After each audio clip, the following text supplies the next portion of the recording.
Hello everyone. Start करते हैं आज के वीडियो को, जिसमें हम डिस्कस करने वाले हैं हमारी भारत की फाइनेंशियल कंडीशन या पूरे के पूरे विश्व की फाइनेंशियल कंडीशन क्या है और आगे आने वाले समय में हमें किन किन चुनौतियों का सामना करना पड़ सकता है। आपको याद होगा जुलाई से पहले जो इन्फ्लेशन रेट थी वो किस तक पहुंच गई थी, 7% तक पहुंच गई थी। जबकि एक आदर्श स्थिति जो होती है इन्फ्लेशन की वो होती है मैक्सिमम 6% और मिनिमम 4%। तो 4% से 6% के बीच में इसको क्या करना चाहिए, आगे पीछे मूवमेंट करनी चाहिए। तो ये इन्फ्लेशन क्या होती है, काबू में कही जाती है।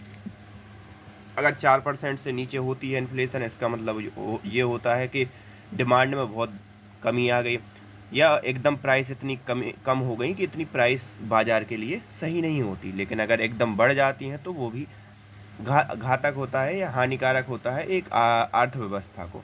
और भारत एक विकसित अर्थव्यवस्था है, तो उसमें इकोनॉमी का सही होना कितना मायने रखता है ये हम सबको मालूम है। तो स्टार्ट करते हैं इस एडिटोरियल को, जिसमें हम डिस्कस करने वाले हैं ट्रेड केयरफुली। ट्रेड केयरफुली मतलब कदम अच्छे से सामने रखो। कदम जो आरबीआई, मतलब ये आरबीआई के लिए निर्देश है राइटर के द्वारा कि आप अगर कोई भी कदम उठा रहे हो तो वो एक सोच समझकर कदम उठाना, ना कि इमेच्योर तरीके से उठाना। क्या हुआ था कि अभी हाल ही में जब आरबीआई ने बीच में जब उसकी मॉनेटरी पॉलिसी को चेंज किया, तो उसमें कई अर्थशास्त्रियों का कहना ये था कि आरबीआई ने जल्दबाजी में ये निर्णय ले लिया। तो उन्हीं सब चीज़ों के बारे में ये डिस्कशन है, और उस समय भी मैंने कई एडिटोरियल कवर किए थे, जिसको आप लिंक में देख सकते हो, और ये अगर आपने पढ़े होंगे तो भी आपको मालूम होगा। Price growth trend need to be watched closely before the raising interest rates. तो यहाँ पर जो प्राइस और जो प्राइस के साथ ग्रोथ का जो ट्रेंड है उसको आपको प्रॉपरली देखना पड़ेगा, अगर आप इस प्रकार की बात सोच रहे हो कि आप इंटरेस्ट रेट बढ़ा दोगे। अब इंटरेस्ट रेट बढ़ाने का क्या मतलब है यहाँ पर, तो आपको मालूम होगा आरबीआई मॉनेटरी पॉलिसी के द्वारा महंगाई को कंट्रोल करती है। महंगाई को कैसे कंट्रोल करती है, तो इसका मैं एक छोटा सा एग्जांपल आपको दूंगा, फिर मैं आगे बढ़ूंगा। तो आप देखो, जैसे मान लो आरबीआई ने अपनी रेट बढ़ाई। आरबीआई क्या करती है, सभी बैंकों को लोन देती है। तो या इन शॉर्ट ये कहें कि बैंकों को जो पैसा देती है वो कौन देती है, आरबीआई देती है। तो बैंकों को अगर महंगी ब्याज दरों पर पैसा मिलेगा तो क्या होगा, जो बैंक है वो भी क्या करेंगे, महंगी ब्याज दरों पर जो भी ग्राहक हैं या जो लोग हैं उनके लिए भी महंगी ब्याज दरों पर ही पैसा देंगे। जब जब वो महंगी ब्याज दरों पर पैसा देंगे तो लोग कुछ समय के लिए ये सोचेंगे कि अभी ब्याज दर महंगी है तो अभी हम लोग पैसा नहीं लेते हैं बैंक से, हम लोग बाद में लेंगे जब ब्याज दर कम हो जाएगी। इस प्रकार से ये पूरा साइकिल बनता है। अब जब लोगों के पास पैसा नहीं होगा तो खरीदारी कहाँ से करेंगे, जब खरीदारी नहीं कर पाएंगे तो डिमांड भी नहीं होगी, और जब डिमांड नहीं होगी तो जो कंपनी वाले लोग हैं वो क्या करेंगे, जो भी कंपनी अपना प्रोडक्ट बेच रही है वो कोशिश करेगी कि सस्ते से सस्ते दामों पर, या कोशिश करेगी कि उसके मैन्युफैक्चरिंग कॉस्ट निकल आए।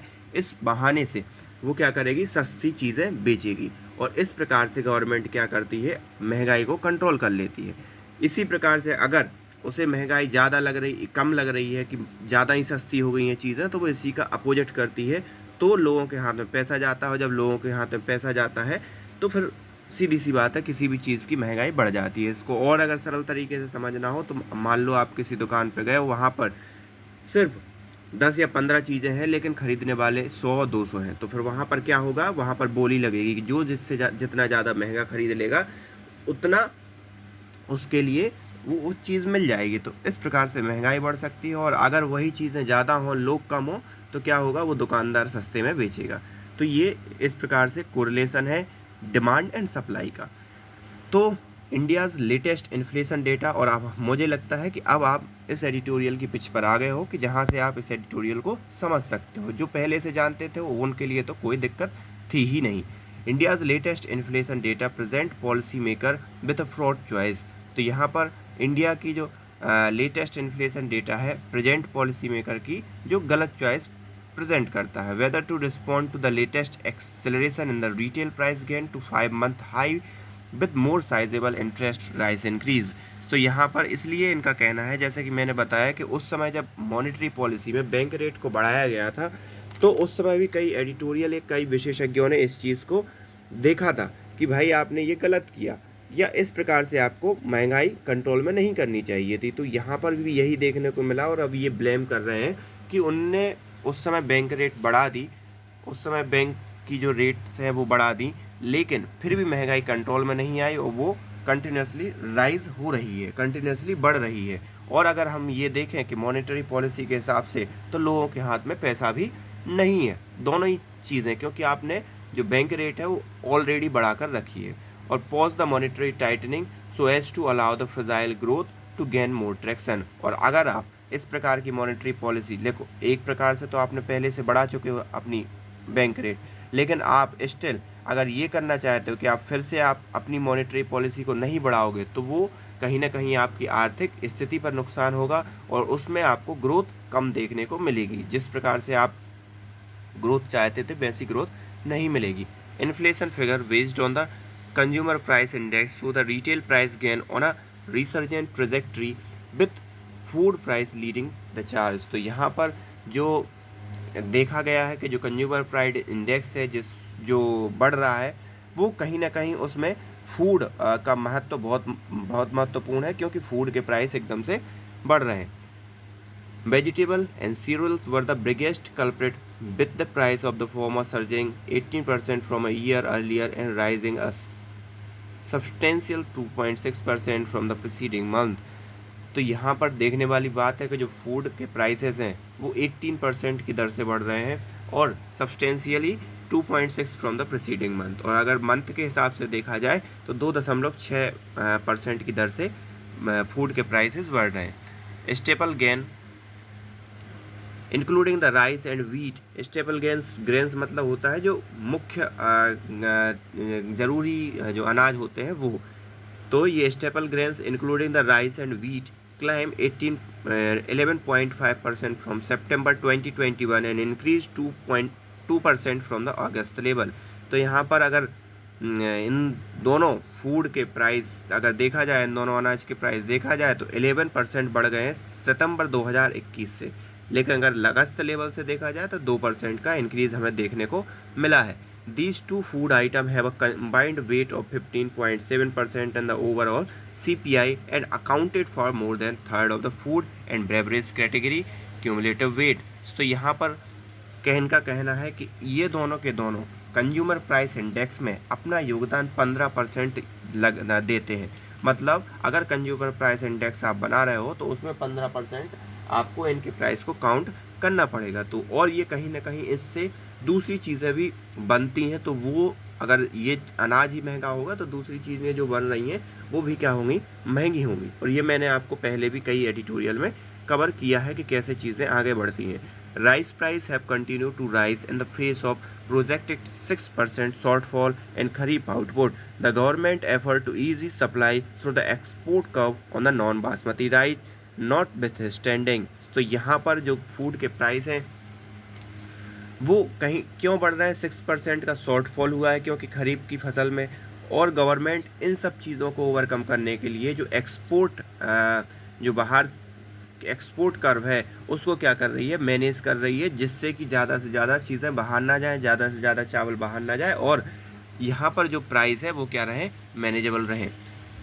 Heavy rain at the monsoon tail end have hit vegetable output causing the wholesale level price to accelerate via an eye-watering 39.7% in September with the month-on-month gain alone exceeding 10%। तो यहाँ पर अगर बात करें कि monsoon क्या हुआ है, अधिक हो गया, और मानसून के अधिक होने के परिणाम स्वरूप हुआ क्या कि जितनी वेजिटेबल थी वो सब की सब वो भी महंगी हो गई, और उसके कारण क्योंकि उनका उत्पादन जैसा होना चाहिए तब ऐसा नहीं हुआ, तो उसमें भी आई वाटरिंग परसेंट देखने को मिला। आई वाटरिंग मतलब होता है बहुत एक आश्चर्यजनक वाली बात।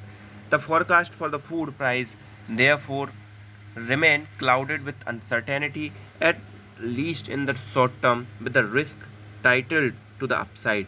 तो यहाँ पर जो फोरकास्ट है फूड प्राइसेस का वो अभी रिमेन क्लाउडेड मतलब असंयमित या अनिश्चितता की स्थिति में बना रहेगा, और ये आगे देखने वाली बात है कि कब तक ये चीज़ें, शॉर्ट टर्म में तो आपको फूड प्राइस देखने को मिलेगा ही कि फूड के प्राइस इंक्रीज होंगे। The rupee continue depreciating against the dollar has further ruled the outlook for the price stability with imported inflation hard to counter through the monetary measure. तो यहाँ पर महंगाई बढ़ने का एक और प्रमुख कारण है रुपए का गिरना। और रुपए इसलिए नहीं गिर रहा है कि भारत ने कुछ किया है, रुपए गिर रहा है रसिया और यूक्रेन के युद्ध के कारण। रसिया और यूक्रेन के युद्ध के कारण क्या हो रहा है कि जो ईंधन की सप्लाई है वो बाधित हो गई। जब ईंधन की सप्लाई बाधित हो गई है तो जो जितनी भी कंट्री हैं वो क्या कर रही हैं, ज़्यादा से ज़्यादा डॉलर खरीद के रख रही हैं कि मान लो अगर ईंधन महंगा हुआ या और उसमें, तो उनके पास डॉलर होना चाहिए ईंधन को खरीदने के लिए। क्योंकि तो अब जैसे डिमांड बढ़ेगी डॉलर की तो सीधी सी बात है जो दूसरी करेंसी है डॉलर के रेफरेंस में वो क्या होंगी, डाउन हो जाएंगी। और यही कारण है। और आपने अभी हाल ही में सुना भी होगा सऊदी अरेबिया ने भी ये कहा है कि वो उतनी मतलब अपनी जो प्रोडक्शन स्थिति है या प्रोडक्शन जितना क्रूड ऑयल वो प्रोडक्शन करता था पर डे उसमें भी कटौती करेगा। इसका मतलब ये है कि सप्लाई कम होगी और डिमांड ज़्यादा होगी तो प्राइस बढ़ने ही वाले हैं। और जब प्राइस बढ़ेंगे तो डॉलर में ज़्यादा से ज़्यादा व्यापार होगा और डॉलर की वैल्यू बढ़ेगी। तो इस कारण भी हमारा रुपये क्या हो रहा है, गिर रहा है। और रुपये को बचाना मॉनेटरी पॉलिसी के बस की बात नहीं है कि आप मॉनेटरी पॉलिसी से आप रुपये से आने वाले या रुपए की घटती हुई कीमत से आने वाली इन्फ्लेशन को रोक सकते हो। तो ये ऐसा नहीं है। As RBI deputy governor Michael Patra noted in the Central Bank Monetary Policy Committee meeting last month, the India is a net commodity importer with over a third of CPI being imported, complicated policy making, especially when the term of trade turn unfavorable।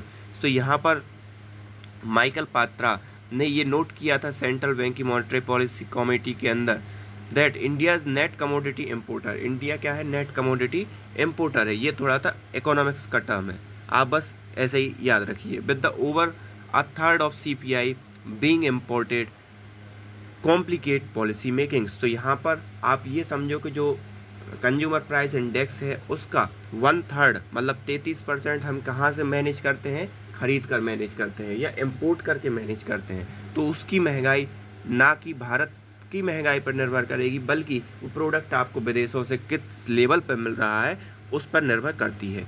ठीक है, policy specially when the term of the trade unfavourable. और यहाँ पर जब और ये महंगाई चुभती है जब आपकी जो ट्रेड है वो क्या हो, अनफेवरेबल हो। अनफेवरेबल क्यों हो, क्योंकि आपने देखा होगा कि भारत, चीन, USA और कुछ यूरोपीय देशों को छोड़कर अगर देखा जाए तो पूरे विश्व में क्या मची है, तबाही मची है। कहीं ना कहीं कोई लड़ाई झगड़ा कर रहा है, कोई कुछ कर रहा है, तो उसके कारण ये असर पड़ता है।